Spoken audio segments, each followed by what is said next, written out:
right, we are now joined by our race winner, driver of the number 99 Trackhouse Racing Chevrolet. Daniel, this is your second career win in the Cup Series with a finish that was third closest in Cup Series history.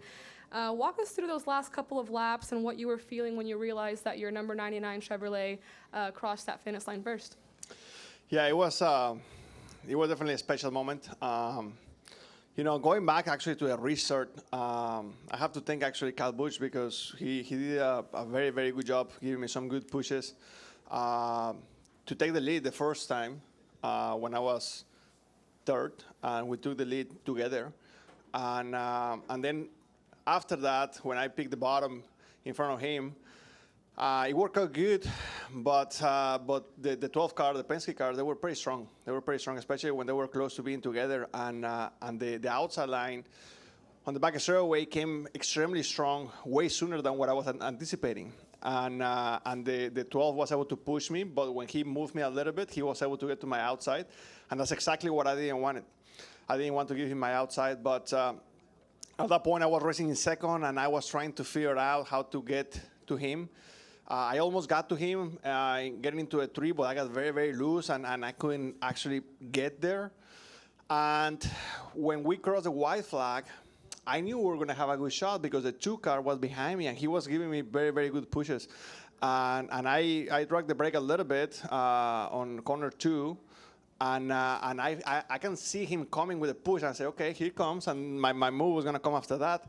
But then he slowed down, and I was like, damn it. Like, obviously, he didn't want to help me because his teammate was on the lead. But at that point, the 23 pushed the 8, and the 8 was able to make the move, and I was able to side drive the 8, and that's when the 3 wide, you know, got started. So it was a little crazy.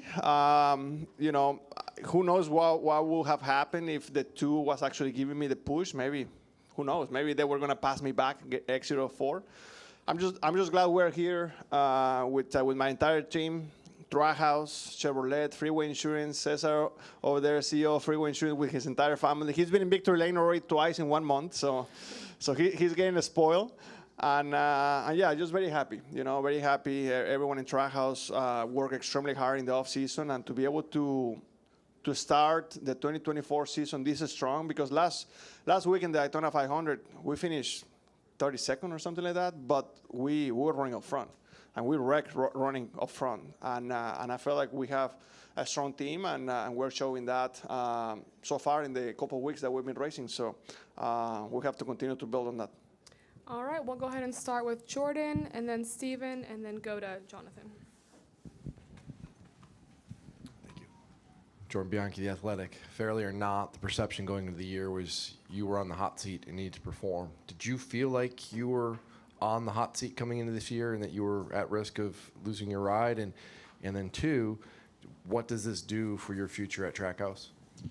Yeah, no, I never felt like I was in a hot seat. You know, a lot of people was talking about it, you know, Shane coming on board, and then Zane coming on board, but I never felt bad. I knew that last year wasn't the year that I really wanted. I work, you know, people that actually know me, they know how hard I work. And last year we worked hard, but we were not efficient. You know, we were missing something. We were not firing in all 8 cylinders. And we want to work. In the off season, we want to work, and we changed a little bit our system, the way we do things in a few different areas. And I've been telling Ty, I've been telling Justin, say, man, I can feel the team strong. I can feel the communication, the preparation, everything that we have. Squid, Matt Sudarski has done a hell of a job helping me to build a strong team, and I can feel it. You know, I can feel it, and I'm happy that we're able to do it early in the season, because, you know, some people actually told me earlier, hey, now you can relax. You know, you're in the playoffs. Hell no. My goal is not to win 1 race. I want to head into the playoffs with at least a handful of, you know, with a few wins to be able to contend for the championship. This is not relaxing here. This is only the beginning. We have to continue to work, continue to build. We know that there is a few things that we could have done a little bit better today. We learn from that, and we continue to build. I'm happy that we are secure in the playoffs, but to be able to win the championship, you won't do it winning 1 or 2 races. You have to win at least a handful of races to create points. and that's the goal for a 99. The goal for me and with the 99 is for you guys not to be surprised when the 99 is in victory lane. Let's go to Bob, Steven, and then Jonathan. Bob Pockris, Fox Sports. I have two. The first off, can you go through a race like that every week, or is that too intense? I love it, Bob. I love it. I love competition. I love racing. I woke up every morning with so grateful and so fortunate to be in this position. That I get to do what I love to do. I get to compete with the best of the best every single weekend. And not just that, but I get to do it with an amazing team at Suárez, with great people that support me and that believe in me. Freeway Insurance, they've been with me already for several years. Coca-Cola, Tootsie's, so many people. They've been with me for a while. Quaker State, doing a lot of things, supporting me, racing in the Nascar Mexico Series. I'm very fortunate. I'm very fortunate to have great people around me. And honestly, I love competing. I love this pressure. I love going out there knowing that we have to perform. I use that as fuel. So what will this win, do you feel, do for your future, considering, it's quote unquote just your second Cup win and your first on an oval and first in 58 starts? Yeah, I mean, to me, it's everything about building a good group around me. I truly believe that the last few years with Trackhouse, we have had great group of people working together. Already they were able to win a year and a half ago, and it was amazing. But like I said, the goal for me personally, it has never been to win a race a year, to win 2 races a year. The goal is bigger than that, and I knew that to be able to get that, we needed to do something, and I feel that right now we're slowly, making steps in the direction of what I want to be, what I want to go with this race team. That I want to accomplish, to be able to win several races a year, to be able to be strong in the playoffs, not just to make the playoffs, but to be strong in the playoffs and to be able to have a real shot for the championship. Every single driver today will tell you that they want to go and win the championship, but you really have to work and organize your people, your team to be a real contender. Stephen Toronto, CBS Sports. Daniel, watching that finish, it made me think of a question that was once posed by a wise man and philosopher. I think his name was Mike Joy. And I'll pose that question to you now. Have you ever been a part of a finish like that? No, definitely not. Definitely not. At that point, I was, just trying to time the side draft on the 8. I didn't know where the 12 was. I couldn't see the 12. And I thought that I had the 8. I knew it was close, but I had no idea about the 12. No idea. So, at that point, I was just hoping. I saw the tower, and I thought I was first. And they told me we got it, but then we're on the review and said, damn it. So yeah, it's quite every time that you get to win races is special, but to be able to win it in this fashion, this close, with 2 other great drivers is quite special. I know that your first Xfinity one was pretty dramatic too, last lap passion in Michigan, but what sticks out before this? What sticks out is the craziest finish that you were ever a part of in a race that you won? I would say either Michigan or my championship race in Homestead when I won the championship. I had a very fast car. We won the pole. We led the most laps, but I had to win it in a restart. I had to restart. I think I restarted 5th, and I had to pass a couple cars to be able to win the race and the championship with 2 or 3 laps to go. So to me, that's already up there as well. Just a crazy finish, but not the actual last lap, but what I had to do to be able to put myself in that position at the very end. Gotcha. Thank you, Daniel. Thank you. All right, let's go to Jonathan. Jonathan Vail, the racing experts. Daniel, your career's had a lot of twists and turns, and you talked about the people behind you. I mean, what does it mean to have, just those people behind you who are committed to you? It's very special, man. It's very special, especially because for a young kid coming from Mexico, without speaking English, without friends, without understanding the culture, a lot of people don't really understand. You really have to come from a different place to understand what I had to go through to be able to get here. I had to actually learn English by myself. I had to do a lot of things different, and to be able to make it slowly, to build relationships, to have people help me. It was a journey. It wasn't easy. And today, I'm sitting here, and obviously I'm very, very lucky to be in this position, being the only guy in the Cup Series that can actually do an interview in Spanish is quite special to me. But the journey to get here, it has been difficult, and it's been a long one. That's why I always tell people, coming from Mexico or Latin America, that they ask me for an advice and say, hey, man, you have to grind. It won't be easy. Not just because you are going to fight against great drivers, but also because you have to fight the language. You have to fight the culture. You have to find the connections. My mom, my dad, the people that advise me every single day, they're not here. I was very lucky that Gustavo Arenas back there, my American grandpa, he was here with me since I moved here, and he took me under his wing. But if it wasn't for him, probably I wouldn't be here today. So I got lucky in many different scenarios, and it's a journey, and to build your team and to understand what you have to do. When I won the championship, honestly, I thought, man, this thing is easy. I got this. I'm gonna go to a Cup Series. I'm gonna kill it. Well, yes, but in the Cup Series, you are racing with the best drivers, with the best speakers, with the best mechanics, with the best crew chiefs, engineers. So it's not just, talent driver. No, in the Cup Series, every single driver is talented. Every single driver is gifted. So you have to build a good team around you. And I've been very fortunate that Trackhouse believed in me since day one, and they have supported me to build a team around me. All right, we're going to go to John Newby and then Matt Weaver. John Newby, NBC Sports. So I was monitoring Ross's radio and a couple other teams, and I was surprised to hear the comment that this raced more like the old 550 package instead of a super speedway. What was your perspective on that? Could be. I mean, yeah, a little bit. I can really remember everything about the 550 package, but yeah, I feel it had a little bit of feel like this. I think that the new rules that we have in the geo of the car for super speedways and here in Atlanta actually help the race. I feel like we can get pushed a little better and we can be a little more aggressive.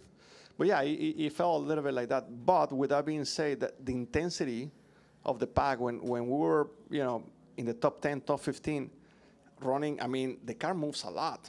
The car moves a lot. You don't have to be getting pushed to get a lot of movement on the car. Like, handling is extremely important. I would say that even more important than on a super speedway like Daytona and Talladega. So as far as I remember, with the 550 package, we had a little bit more grip than this.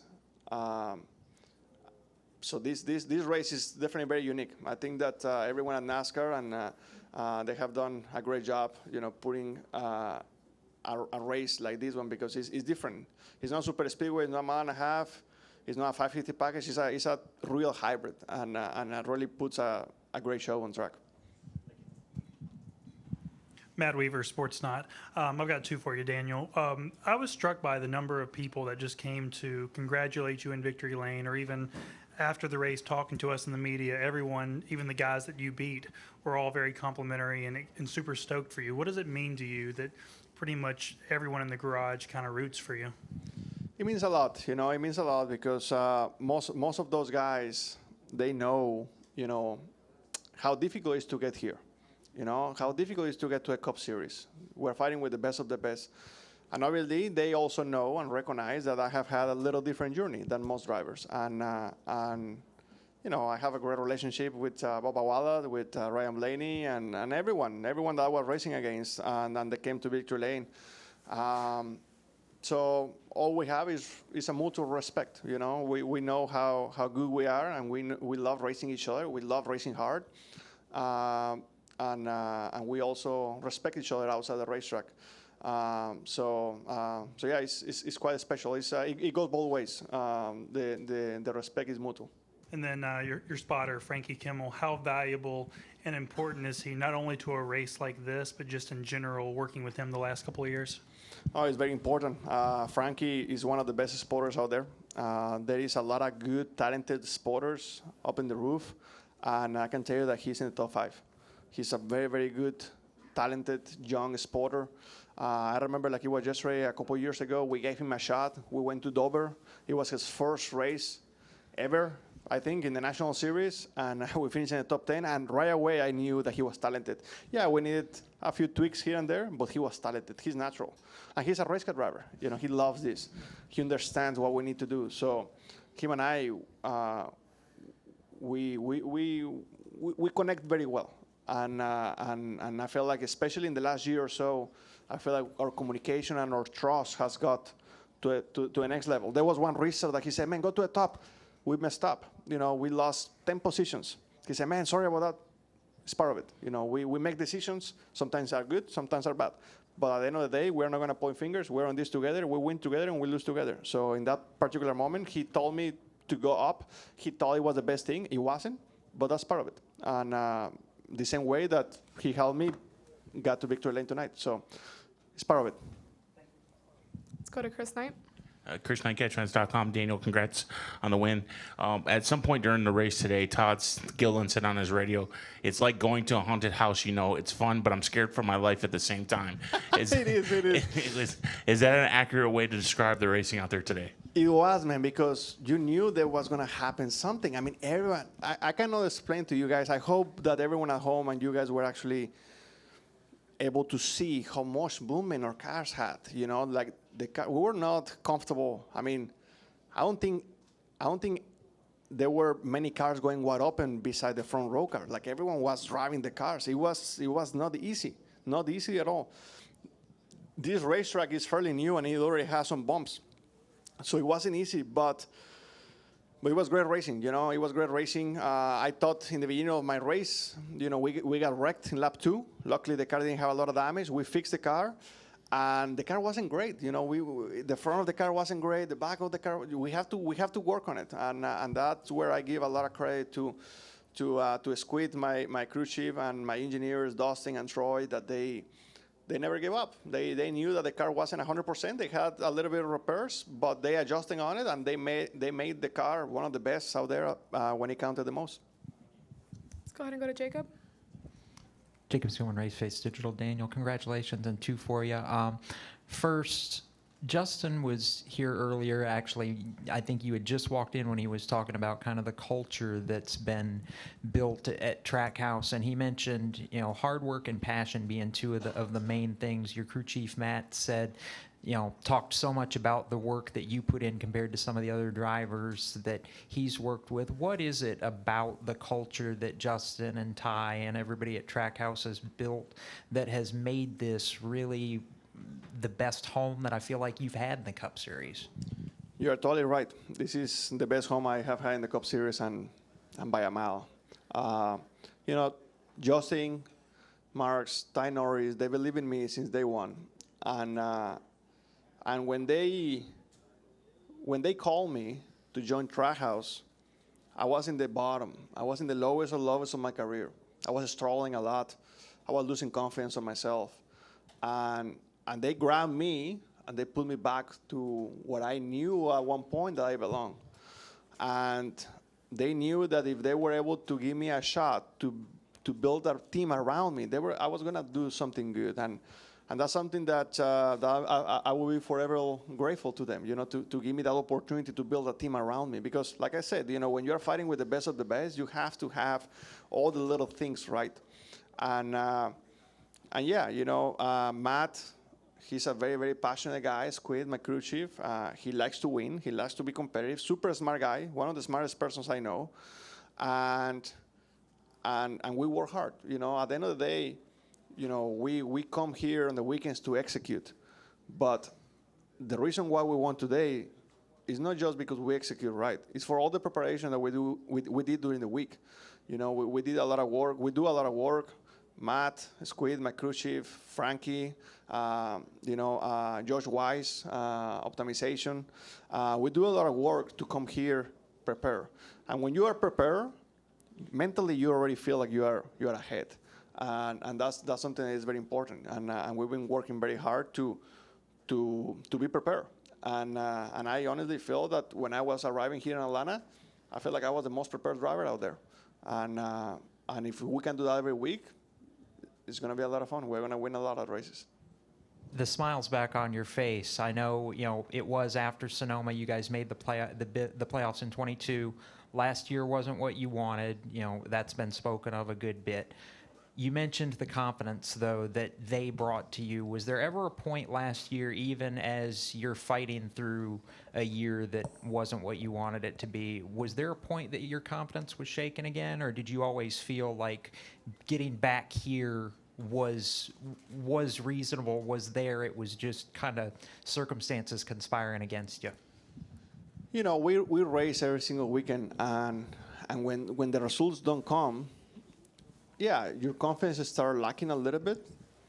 The people that know me, they will tell you how confident I am. Like, it's very difficult for me to actually lose trust on myself and to actually lose everything that I know. But it is a little bit. It is a little. When you don't win races for a year and a half, you start losing a little bit of confidence. Like, okay, what do I have to do? I know I can drive. What do I have to do? What else do I need to do? And you just have to keep grinding, man. You have to keep grinding, believe in your team, believe in yourself, continue to work in that communication, continue to work on those little things. I came into this year, and I had a conversation with Ty Norris. I had a conversation with Justin Marks, with Cesar Soriano as well, and I told him, we're going to win races this year. I can feel it. We're not even racing yet. I can already feel it. The way that we're working, the way that we're preparing ourselves.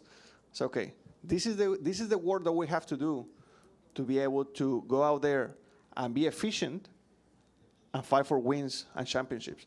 And if we can do it early, that would be amazing. And what a better way to do it the second race of the season. Hey, over here.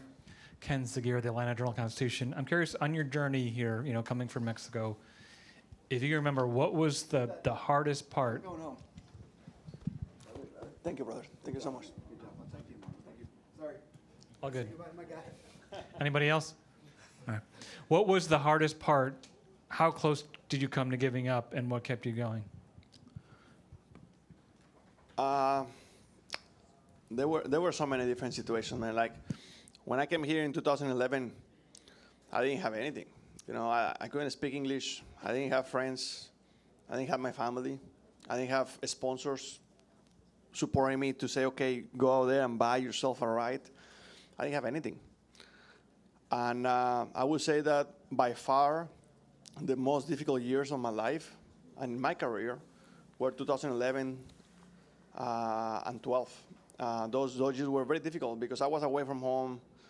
I didn't have anything. I didn't even have money to actually rent an apartment in the beginning. Like, it was difficult times. But at the end of the day, all these difficult times is what makes you, what makes me who I am today. A hard work person, a person that don't give up, a person that is always grinding, a person that always trying to get better. I'm a very perfectionist person. Like tonight, yeah, I'm very, very happy. We won. We did everything that we needed to do. And tomorrow, I guarantee I'm going to watch the race and I'm going to write down a few things I could have done better. Because I know that for next time that we come here, if I do the same thing, probably I won't win the race. So I want to have to be better. And everyone else is going to do the same thing. So that's the mentality that you have to have. You have to always continue to evolve. And I felt that my team is doing the same thing. We're on the same page. I'm hungry. I want to win races. I want to fight for championships. And I felt like my team and I, Trackhouse and my sponsors, we are all on the same page. All right, we have one final question back there. Yeah, Daniel, Brad Harrison from FrontStretch.com. You guys came close to win here last July with the weather and everything else. How much of a redemption is winning a close one here tonight? Yeah, it feels good. It feels good. Last time here we finished second. And I don't know if you guys know this, but second sucks. Second is not fun. It's not fun to know that. Actually, sometimes third is better because at least you know that there were a couple guys ahead of you. But when you finish second and the guy finished first is celebrating, it's difficult, because you know that you were only one spot away. But we learn from that. We grow from that. And like I said, we have had fast race cars. I feel like last year we had an opportunity to win a few races.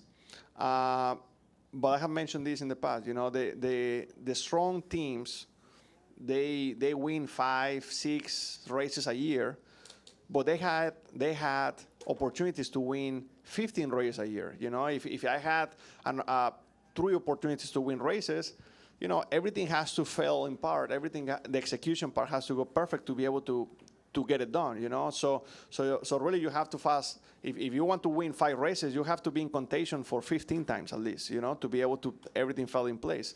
So and that's what I told Matt Swiderski, Squid, the very first time we met. I said, man, I need more opportunities out there, you know. Like if I have the fastest car, you know, once a month, we're gonna win races. We're gonna win races, but we have to do it as consistent as possible and make ourselves, make our team a habit to be strong and to be upfront. And when we do that, when we put the grind and the work, you know, I think we're gonna be able to hold ourselves to a high standard. We'll take one last question here with Lee Spencer. Lee Spencer, catchfence.com. Daniel, Ross was so happy for you in Victory Lane, and he was talking about how much you push him to be better. He says you outwork him in the gym. You never gave up last year when times got tough, and that the two of you just end up, you know, it's like a friendly competition where you just push each other to be better. What does that mean to have somebody that you can rely on and, you know, same age, same, you know, work ethic, and just push you to be the best? You know, if you guys actually think about it, Ross and I, we're very different. We're very different as people. We're very different, but we have a lot of similarities. And the biggest similarities that what I have found are a few. One is that nothing was given to him. You know, he had to work hard as well, just like I did. Different paths, different journeys, but we both had to work hard. From every single team that I have had in the past before Trackhouse, I was outworking every single team I had. I knew I was working harder. I knew that I wanted things to happen. And Ross, honestly, he works hard. You know, him and I, we hold ourselves to a high standard. Not just training, but in the studies that we do, in the preparation that we do. And that's great because I know how good he is. He knows what I can do as well, and we continue to push each other to a higher level. But the little things, you know, like just training, just like having conversations, just like in the simulator, we continue to push ourselves to be better. And I really appreciate a lot of him, you know, being in Victory Lane, being happy for me. I was extremely happy for him as well, the last race of last season when he won the race. And winning the race in the fashion that he did, he dominated that race. Is quite special. So you know, I think Ross and I, we actually, like I said, we are very different. But when it comes to competition and the journey that we have had, it's quite similar. And I feel like we complement extremely well, and we push each other to always be better. And that also happens on the team side. You know, his engineers, his crew chiefs, they do a great job. And I feel like, you know, in the past, they have always pushed the 99 to keep evolving. And I feel like right now we are in the point where we are going to continue to push each other, not just in the driver's side, but also on the team side. All right, Daniel, before we let you go, we have a few questions for you in Spanish from our friends that are watching from the feed. So, Daniel, háblanos un poco de la última vuelta. ¿Qué pasaba por tu mente? Pues bueno, la última vuelta fue un poquito loca. Yo sabía que necesitaba obtener ayuda de la parte de atrás, empujones, para poder llegar a atacar a Blaney. Tuve un buen empujón en la recta trasera, que casi llego en la parte trasera de Blaney, pero no pude. De hecho, tuve un buen momento en la parte, se me movió mucho la parte de atrás y ahí perdí el momento. Y en la última vuelta, pues bueno, en la última vuelta yo sabía que estaba en la posición correcta, yo sabía que estando en la parte de afuera estaba en el lugar correcto. Sin embargo, el piloto que me estaba ayudando a mí era su coequipero. Entonces, obviamente, no me iba a dar un gran empuje, me iba a dar un pequeño empuje, si acaso. Entonces, fue un poquito difícil, pero bueno, al final del día se dieron las cosas y es lo más importante. ¿Y cómo te sientes en este momento ya con tu segunda victoria del año? Muy contento, muy contento, muy contento por mi equipo. Se siente muy bien ganar carreras, pero ganarlas en la segunda carrera del año es muy importante. Esto no solamente me da confianza a mí, a todo mi equipo y a todos los patrocinadores y a toda la gente que me sigue apoyando. Y estoy seguro que nos vamos a ver aquí más seguido. Y bueno, la última. Te graduaste del programa de Drive for Diversity. Ahora puedes decir que ganaste en el aniversario, ya 20 años. ¿Qué puedes decir del programa que te vio crecer y qué le aconsejas a los pilotos que quieren llegar a este nivel? Sí, pues bueno, mira, si no hubiera sido por el programa de diversidad de Nascar, yo no estaría aquí. Ellos fueron los que realmente me ayudaron, me enseñaron y me dieron una oportunidad para yo poder seguir creciendo en el mundo de Nascar. Y bueno, por siempre estaré agradecido.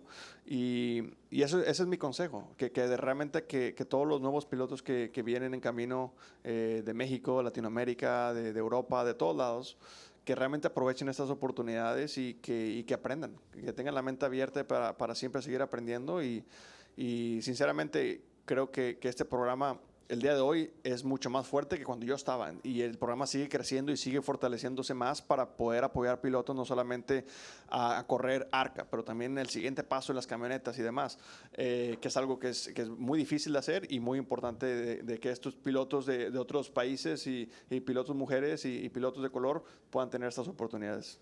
Muchísimas gracias y felicidades. Gracias. Thank you.